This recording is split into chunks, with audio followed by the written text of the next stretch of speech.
Buen día a todos, mi nombre es Tania Melissa Cardona Gómez y este es el desarrollo de la actividad número 3 llamada Aprendizaje de la asignatura de Inteligencia Artificial. Un agente inteligente es un sistema computarizado y autónomo que realiza acciones flexibles para alcanzar sus objetivos. Entre sus principales características están que son capaces de comunicarse con otras entidades. ¿Qué otras entidades? Por ejemplo, agentes u humanos. Reaccionan ante los estímulos del entorno, añaden proactividad, es decir, iniciativa al entorno en el que estos se mueven, son capaces de aprender y mejorar su comportamiento en el tiempo y son autónomos. ¿Cómo se realiza el aprendizaje supervisado y no supervisado? Bueno, el aprendizaje supervisado basa su aprendizaje en un juego de datos de entrenamiento previamente etiquetados. Por etiquetados podemos entender que para que cada ocurrencia del juego de datos de entrenamiento conocemos el valor de su atributo objetivo, esto le permitirá al algoritmo poder aprender una función capaz que pueda predecir el atributo objetivo para un juego de datos nuevos.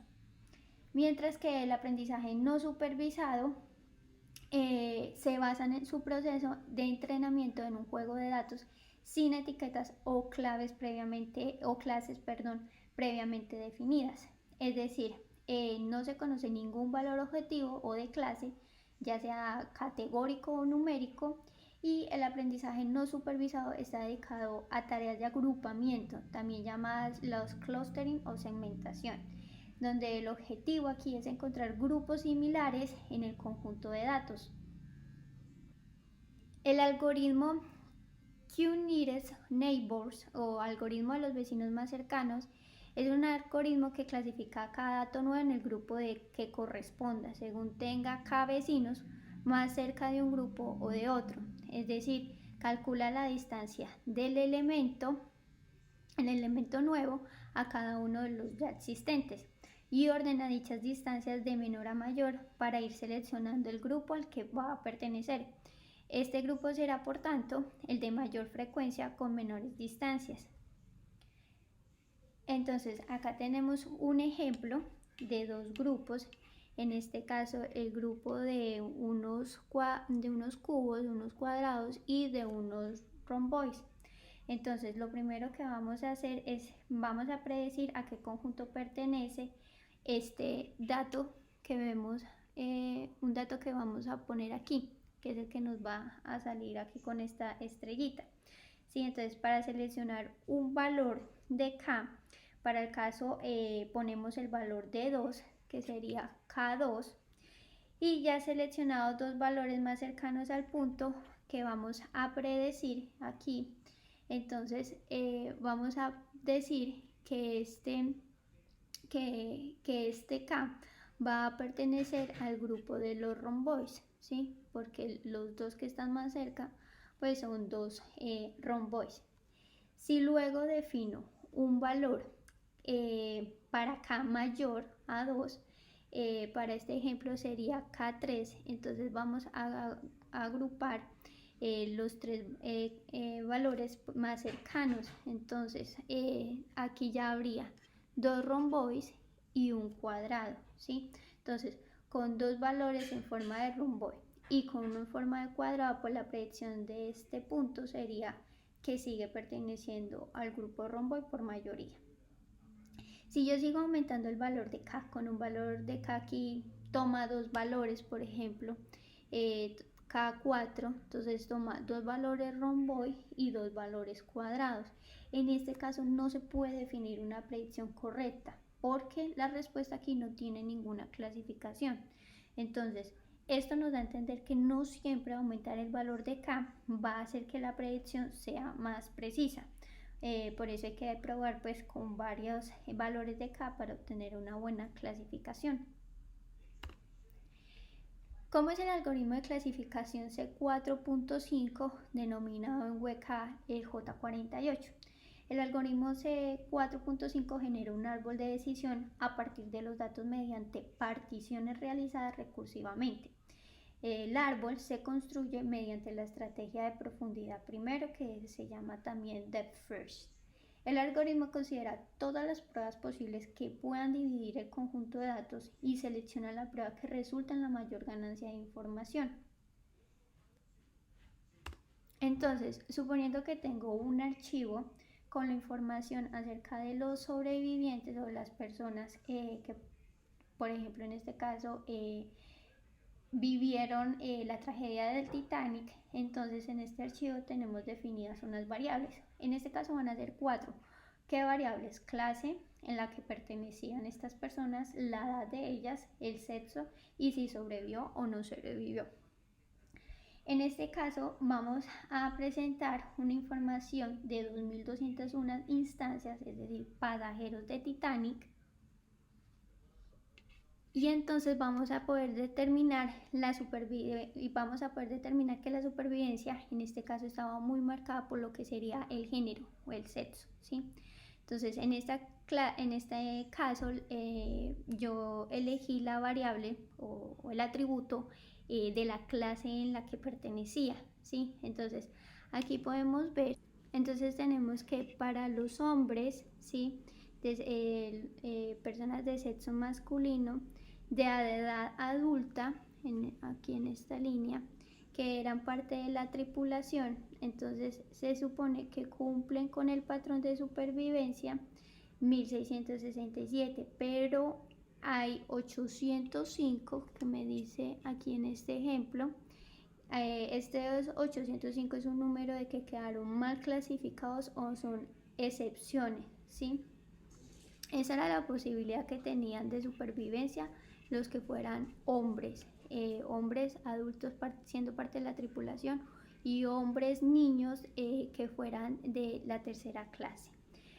Hay una diferencia que aparte del sexo para las mujeres, hay una diferencia en la edad y esta la podemos ver acá, ¿sí? Este árbol, por ejemplo, entonces, si vemos aquí más abajito, antes de pasar al árbol, podemos ver que fueron mal clasificados o de instancias mal clasificadas incorrectamente el 46%, ¿sí? Es decir, que no está confiable el porcentaje de instancias clasificadas. Aquí en la parte del árbol podemos apreciar que determinaba que pudiesen sobrevivir o no según la clase. Entonces está determinada por el sexo, entonces si eran masculinos y tenían para poder sobrevivir debían de ser o si fuesen hombres tendrían que tener una edad adulta, ¿sí? Y ser parte de la tripulación, o si eran hombres y eran niños y pertenecían a la tercera clase, ¿sí? Entonces podrían sobrevivir. Por el lado de las mujeres que sobreviviesen, entonces para poder sobrevivir debían de tener una edad adulta, debían ser adultas, pero pertenecer a la primera clase, ¿sí? Y otra era que fueran mujeres, niñas, pero que pertenecieran a la tercera clase. Para no sobrevivir o que no fuesen sobrevivientes, entonces serían que fueran mujeres de la tercera clase, mujeres adultas de la tercera clase. Describe el algoritmo de agrupamiento K-means o modelo descriptivo de datos. El K-means es un tipo de aprendizaje no supervisado que se utiliza cuando tienes datos no etiquetados, es decir, datos sin categorías o grupos definidos. Cuenta con variables independientes que son características y estas características que deseamos son las que deseamos usar para predecir los grupos de estos datos. En este ejemplo, entonces, seleccionamos el número de clústeres que se desean identificar en los datos. En este caso serían 3, ¿sí? Estos clústeres se basan en centroides o en centros de gravedad. Entonces seleccionamos al azar K puntos, que serían estos 3 centroides, que no necesariamente pues tienen que ser de nuestros datos, estos pueden ser aleatorios, y medimos la distancia entre cada uno de los datos y los puntos seleccionando. seleccionados. Así le asignamos entonces el punto que se encuentre más cerca. En este caso, al primero, pues el centroide que tiene más cerca es este verde, por consiguiente se vuelve verde. El segundo, el más cercano que tiene es este, por consiguiente también se vuelve verde. Y este, el más cercano que tiene, el centroide más cercano es este verde, por tanto estos se vuelven verdes. Ahora, en este caso podemos ver el centroide más cercano que tiene, por ejemplo, este viene a ser el centroide gris, entonces se convierte en gris. Este de acá, perdón, este amarillo acá, este tiene cerca, igual tiene por un lado el centroide azul y por otro lado un centroide convertido en gris, pero la distancia está más cerca al azul, por consiguiente se vuelve azul. Y estos centroides amarillos pues están más cercanos a este azul y a este que a estos grises, entonces también se vuelven azul. Luego volvemos y cargamos aleatoriamente 3K y por ejemplo nos da estos 3 centroides nuevos, entonces empezamos a hacer lo mismo que hicimos anteriormente y nos va a dar este resultado. Si volvemos a empezar otra vez con unos datos nuevos, con 3K aleatoriamente puestos en los centroides, entonces vamos a tener para este caso este resultado, ¿sí? Y acá podemos entonces analizar los 3 resultados del primer análisis, esto es lo que obtuvimos, el segundo que fue lo que obtuvimos y el tercero que es este. Este análisis y este agrupamiento de los datos es el correcto, el tercero es el correcto y por aquí pues es la máquina quien determina cuál es la mejor separación de los datos. Esta es la que va a seguir con las evaluaciones probando todos los puntos posibles para ubicar estos centroides y finalmente determinar que el análisis 3 pues es el mejor análisis de distribución. Describir el algoritmo de agrupamiento Single Linkage Clustering. Este tiene una variedad de objetivos relacionados con agrupar o segmentar una colección de objetos, es decir, observaciones, individuos, casos o filas de datos en conjuntos o clústeres, de modo que los datos que están dentro de cada grupo están más estrechamente relacionados con unos a otros que los objetos asignados a diferentes grupos. Estos se caracterizan entonces por agrupar vecinos de vecinos y busca una alta conectividad.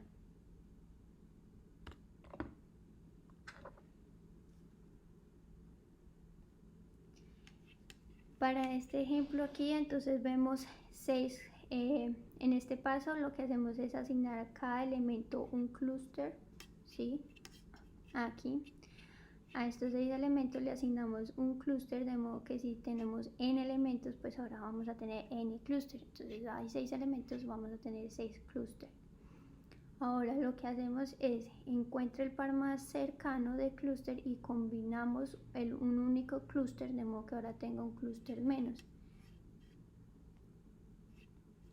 Entonces lo que hacemos acá es que agrupamos estos dos y vamos a tener entonces ya no 6 clústeres, sino como este se convierte en un clúster amarillo, entonces vamos a tener ahora 5 clústeres. Luego hacemos lo mismo con estos 3 que tenemos aquí y agrupamos estos dos, entonces ya no son 2 clústeres más, sino uno se simplifica en uno, entonces vamos a tener acá en total 4 clústeres, 1, 2, 3 y el cuarto. Ahora, calculo la distancia entre el nuevo clúster y cada uno de los clústeres antiguos. Entonces acá este grisecito se hace parte de este clúster, entonces ahora ya hay 3 clústeres, un clúster, el segundo clúster y el tercer clúster. Hacemos lo mismo en este lado y entonces ya no hay 2 clústeres acá aparte, sino uno solo, quedándome así 2 clústeres.